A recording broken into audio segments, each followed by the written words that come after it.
Hi అండి అందరికీ good evening. ఈరోజు అయితే మేము మా పిల్లల్ని తీసుకొని పార్క్ అయితే వచ్చినాం ఫ్రెండ్స్.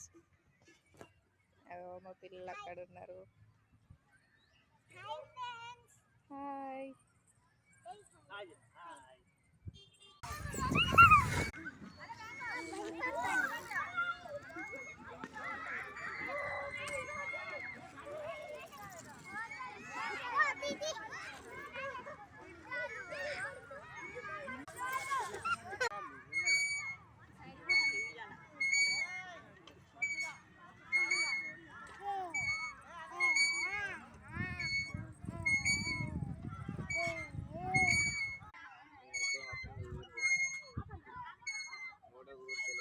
బాయ్ చెప్పురా లడ్డు. లడ్డు ఇటు బాయ్ చెప్పు. బాయ్.